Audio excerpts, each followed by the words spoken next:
और ये तकरार करके आदमी बदनामी ही करेगा, मान सम्मान कहाँ से बढ़ेगा। जैसा कि फ्रेंड्स आपने देखा वीडियो क्लिप के माध्यम से किस तरह से मीडिया वाले ने रितेश पांडे से, जो कि भोजपुरी का सुपरस्टार रितेश पांडे सिंगर है, जी हाँ दोस्तों, उनसे खेसारी लाल और पावर स्टार पवन सिंह का जो विवाद चल रहा है उसके बारे में बात किया था। किस तरह से पवन सिंह को सपोर्ट करते हुए रितेश पांडे ने खेसारी लाल यादव को कस के लताड़ा है। तो आगे वीडियो दिखाएंगे आपको। उससे पहले अगर आप भोजपुरी का न्यूज जानना चाहते हैं, सबसे पहले चैनल को सब्सक्राइब जरूर कर लीजिएगा।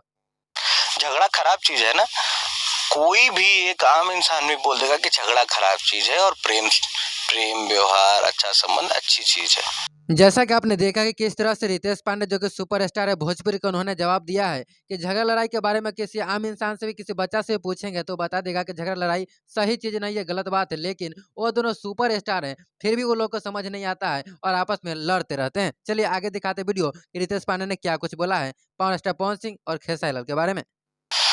तो नाम प्रेम से ही होता है, झगड़े से थोड़ी होता है। रितेश पांडे का आपने वीडियो क्लिप के माध्यम से सुना कि किस तरह से बोल रहे हैं कि झगड़ा लड़ाई सही चीज नहीं है और आपस में प्रेम भाव से रहना चाहिए, दोनों को समझ में आ जाना चाहिए। आप क्या कहते हैं इस वीडियो के बारे में, कमेंट में जरूर बताइएगा।